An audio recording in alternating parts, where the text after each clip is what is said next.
Ser podcast.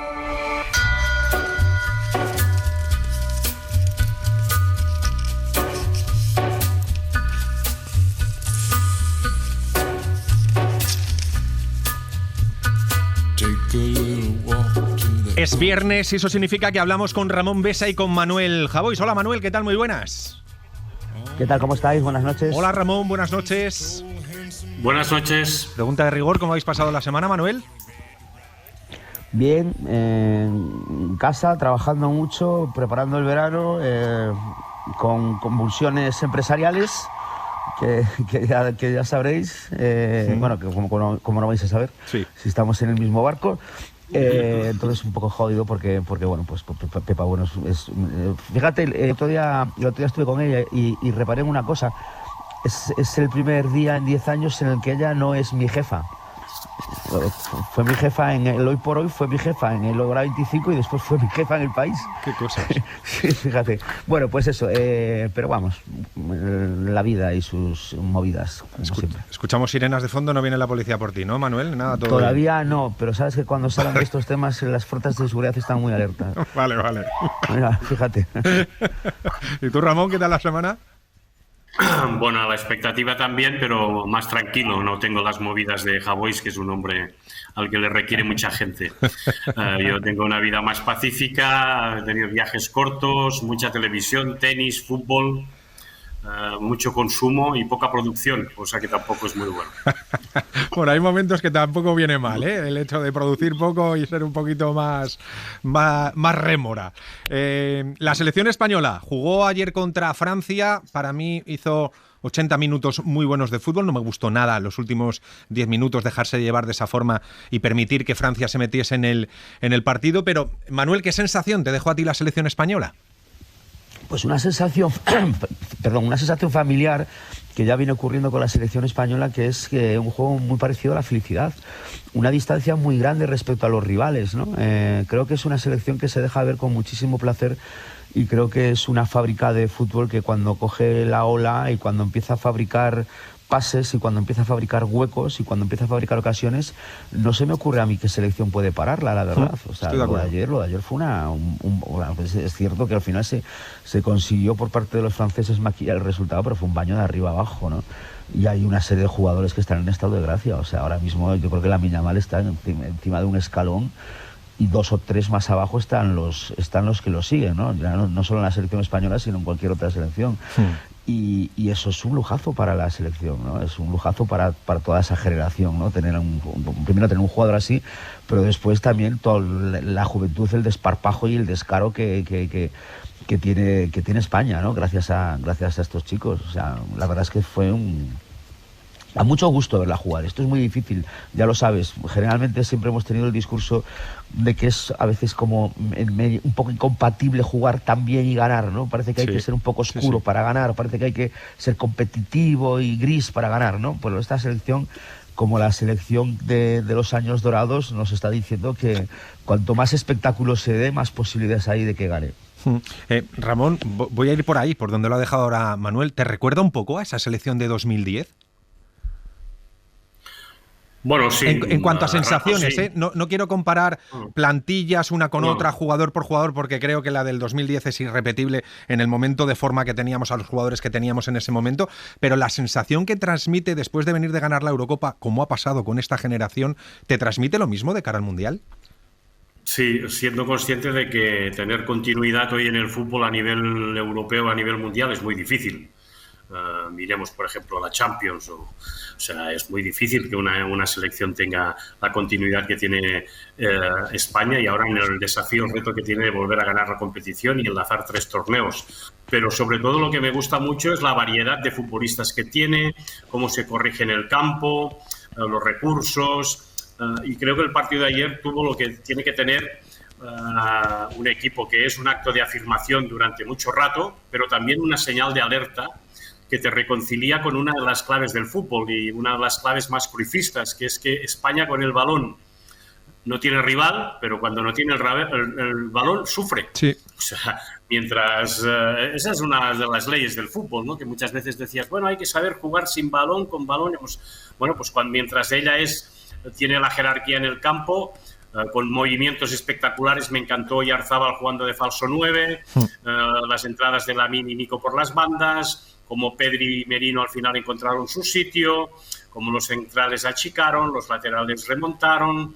Y luego, pues eso, cuando juegas contra Francia, que tenía un paquete de delanteros extraordinario, seguramente Deschamps por primera vez se descamisó y presentó un equipo muy ofensivo, pues bueno, menos mal hubo de esa buena puesta a punto y también de una muy buena intervenciones de Unai Simón, que creo que España fue más resolutiva que Francia en el momento que se decía, y a favor de marcador, pues hasta que se olvidó de la pelota, jugó un muy buen partido. La verdad es que invita a ver la final con Portugal, y para seguir viendo los que tienen cuentas particulares, como puede ser Lamine y su pelea por el Balón de Oro, como puede ser la reivindicación de algunos de los futbolistas que pueden estar más o menos, yo que sé, el papel de Samu que aparece, jugadores por ahí a nivel colectivo, pues lo mismo. Es un muy buen momento para ver la evolución del juego a partir de la selección española, que a ratos me recuerda también al Barça por ese sentido de la aventura, del riesgo, de pasarlo bien.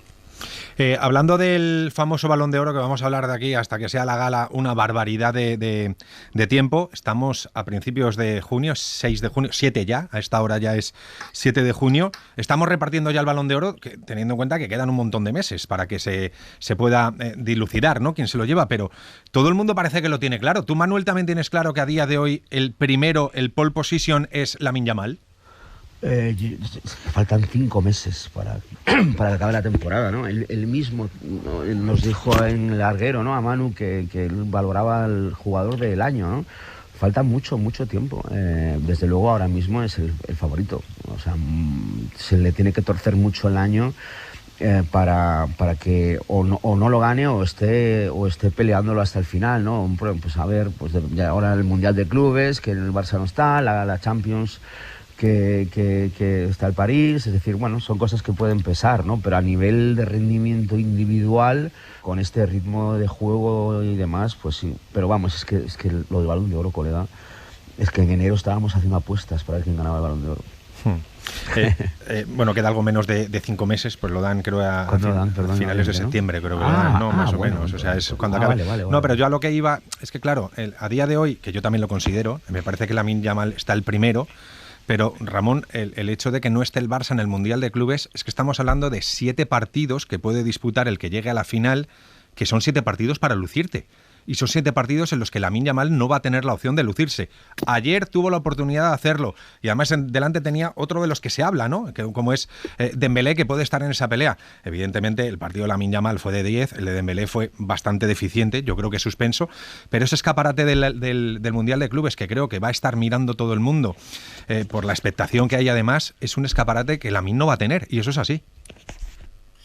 Bueno, nos tenemos que acordar de lo que ocurrió el año pasado con Vinicius, por ejemplo, ¿no? Que todo el mundo daba por ganador a Vinicius y pasó lo que pasó. Es decir, no, lo que pasa es que nos gusta jugar, sobre todo a nivel de prensa, porque siempre tenemos el rincón del Balón de Oro, son minutos, son opiniones, el debate está muy abierto, pero es evidente que a mí lo que me gusta de Lamine es que se remite al campo. O sea, más allá de que nos guste, dijo, bueno, vamos el jueves, nos vemos en el campo y lo vemos. Y ahora nos vemos el domingo y lo vemos. Veremos a ver cómo transcurre ese tiempo, pero al menos es aquello de que es como si estuvieras en el Giro, estuvieras en el Tour o en la Vuelta y de momento la clasificación general dice que llevas una minutada, pero queda, yo qué sé, los Alpes, los Pirineos, o pues, quedan todavía competición y veremos lo que se puede dar. También aquella cosa de los 17 años, ya tendrá tiempo, eso me acuerdo mucho también de con Messi, ya tendrá tiempo de ganar otros balones de oro, otras historias por la edad. Bueno, lo que pasa es que además tiene un componente en las comparaciones que son inevitables y odiosas a partes iguales con Messi y Lamine Yamal, es que el componente Messi pertenecía solo al Barça, porque luego jugaba con Argentina, pero es que Lamine Yamal es español y juega con España, y ese componente hace que todos nos alegremos también de que el mayor candidato al Balón de Oro, os la tiro a los dos, Manuel, Ramón, Lamine Yamal, no solo pertenece al Barça, en este caso es que pertenece al fútbol español, y eso creo que es algo de lo que nos tenemos que alegrar. además, fuera de rivalidades, ¿eh? No, y además una de las razones por las que lo puede ganar es por su papel en la selección española. Es También, decir, claro. una de las razones por las cuales su estatura internacional es la que es por lo conseguido con España en la Eurocopa, es por los partidos que juega. Pues, es decir, no es que juegue con España pero él se luce, no, es vital para la selección española, ¿no? Y yo creo que el gran escaparate en un año bastante pésimo para el Barcelona fue Lamine Yamal ganando la Eurocopa, ¿no? De selecciones con 16-17, marcando un golazo contra Francia y sentenciando la eliminatoria y luego levantando la copa, ¿no? Yo creo que el mundo ahí descubrió a Yamal y España se está apoyando muchísimo en él y él además pues está en una selección de élite que va a ser favorita al Mundial, que en fin, o sea, sí, por supuesto que es un motivo de orgullo, ¿no? Y de mucha felicidad, porque además el juego de este tipo es un juego muy divertido, ¿no? Da mucho gusto jugar. Tú ya sabes que yo tengo muchas dificultades yo siempre he dicho que hubiera sido mucho mejor escritor de haber sido Messi jugador del Madrid, porque yo me he quedado sin escribir goles y crónicas que joder, tío, claro, no, pero tampoco las he sabido hacer con Argentina. Bueno, yo las puedo hacer con España y con la Yamal, ¿no? Claro. No me van a encargar de escribir el Barcelona, pero cuando juegue España yo voy a poder sacar ese placer culpable de poder de escribir las jugadas de Yamal, ¿no? Ramón. Bueno, todos esperaban el gol de Messi y los que escribíamos sobre el gol de Messi a lo mejor nos aborrecían por no saber contarlo de manera diferente a como marcaba Messi. Messi tenía la posibilidad de recrearse con el gol y nosotros nuestras crónicas seguramente eran muy repetitivas o no eran tan vistosas. Era un desafío también, ¿no? A veces escribir sobre un futbolista, pues lo que sí te permite es tener un hilo de la crónica que vaya en función de lo que haga o deje de hacer Messi como absorbente y monopolizador del juego. Pero como decía muy bien Manuel, el impacto que tuvo el gol a Francia en la Eurocopa pues fue lo que le abrió las puertas internacionalmente, es decir, para ser un jugador que tuviera eco. Luego la campaña en el Barça le da continuidad y ahora vuelve a la selección. Y en la selección, a mí lo que me gusta en esta selección es el sentido de equipo que tiene. Por más que ahora en este momento el Madrid tenga poca incidencia, que seguramente que es una cuestión circunstancial, pero es una selección muy expansiva, es decir, reconoces jugadores de muchos clubes y el buen rollo que tienen entre ellos y el sentido de equipo me parece que es elogiable. No sé, cuando ves Nico y Lamine cómo se llevan, cuando ves a Oyarzábal con Vivian, esas rivalidades que hay de clubes en la selección se diluyen y expresan una misma idea que hace que ese juego sea compartido a gusto por los españoles y al mismo tiempo admirado por los extranjeros. Y luego quería compartir con vosotros un dato que hemos leído en el día de hoy. Tiene que ver con el tenis y con esa final que va a jugar Carlos Alcaraz el domingo.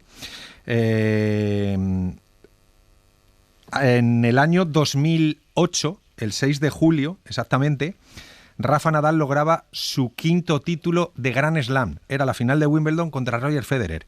Aquel día que conseguía Rafa Nadal su 5º título de Grand Slam tenía 22 años, 1 mes y 3 días. El domingo, Carlos Alcaraz puede conseguir su 5º título de Grand Slam, justo cuando tenga 22 años, 1 mes y 3 días. Que parece una chorrada, que probablemente lo sea, pero son de esas casualidades, Manuel, que a mí me parecen maravillosas. Bueno, yo con 22 años, 1 mes y 3 días estaba suspendiendo alguna asignatura en la facultad, seguramente, o sea, ya te lo digo yo, ya te lo garantizo yo. Sí, hay una sincronización estupenda, ¿no? Los números a veces dejan unas luces maravillosas. Es cierto que son dos tenistas muy diferentes, muy diferentes, ¿no? Y Alcaraz está en un nivel absolutamente extraterrestre. O sea, ha jugado, ¿qué partido estuve viendo el otro día? Que de hecho salió, pidió perdón al público por decir, yo sé que queríais ver más tenis, pero tengo que hacer mi trabajo. Barrió a Paul, yo creo que era Paul, lo barrió de una forma, pero a un juego que era completamente sobrenatural. 6-1, 6-0 y sobrenatural, 6-3 o algo así. Sí. Yo creo que, 6-4. Claro, pues Nadal es Nadal porque ha sido Nadal muchísimos años, ¿no? Y ha estado en la élite muchísimos años. A Alcaraz le queda mucho para conseguir eso, pero a nivel de juego Alcaraz es una cosa absolutamente sorprendente y maravillosa. 1 hora y 36 minutos duró ese partido que hacía referencia. Sí. No, le pidió perdón a la grada, diciendo, yo sé que queríais ver la gente quiere ver tenis, pero yo tengo que hacer mi trabajo, claro, lo barrió de arriba abajo. Ramón, casualidades que nos deja las matemáticas, ¿no? Sí, pero a mí esos datos sí que me gustan más que los de los que cuantifican, o sea, esas anécdotas, esa asociar ideas. Se dicen, no, pues bueno, te vienen servicios no forzados, puntos ganadores, pues el segundo servicio, bueno, estos son indicativos, te ayudan con la ficha técnica a completar el relato de la crónica, pero los datos en que tú puedes asociar cómo vive una generación, cómo vive la otra, en que puedes comparar dónde estaba uno, dónde está el otro, cómo evoluciona el tiempo, cuáles eran los rivales, sí, todo eso te ayuda a refrescar la memoria y me parece muy enriquecedor. Y en el caso de Alcaraz, a mí es que me lo paso muy bien porque le veo como un artista. O sea, muchas veces me cuesta verle como un tenista fiable, que no sé lo que va a ocurrir en cada punto, pero es capaz de lo más asombroso, ¿no? Entonces, para mí esa gente que se basa en la virtuosidad, que tiene un talento especial, que sabe dominar el escenario aun a riesgo de que pues, puedes perder un partido, puedes perder una final, te pueden pasar muchísimas cosas, pero ese don de artista a mí me sigue gustando porque es lo que rompe, sí. No lo digo en ese sentido que no lo fuera Nadal, porque creo que la tierra demostró que era un artista y luego ya conquistó la hierba, el cemento, lo que hiciera falta. Pero a este momento en que hay cada vez, yo qué sé, yo veo a Sinner y me pongo frío, o sea, no. Sí, es como un robot. A veces parece que tenga un palo de béisbol en lugar de una raqueta, ¿no? No sé, o un palo de golf. En cambio, no sé, yo a Alcaraz le veo con una raqueta y eso me hace que me lo pase bien. Y la capacidad de sorprendernos que tiene en cada partido, que va haciendo cosas diferentes. No tenemos tiempo para más. Os voy a hacer una recomendación yo a vosotros, porque empezaron justo esta semana los ciclos de conciertos de las Noches del Botánico, que si estáis por Madrid os lo aconsejo porque es un espacio maravilloso con conciertos espectaculares. Estuve viendo ayer yo a Van Morrison, que fue espectacular. Así que si estáis por Madrid, las Noches del Botánico creo que es una idea fantástica para poder ir a alguno de los conciertos. Así que nada, lo dicho, Ramón, Manuel, mil gracias a los dos, cuidaos mucho y hablamos la semana que viene. Abrazo fuerte. Un abrazo. Igualmente, buenas noches. Buenas noches. Para no perderte ningún episodio, síguenos en la aplicación o la web de la SER, Podium Podcast o tu plataforma de audio favorita.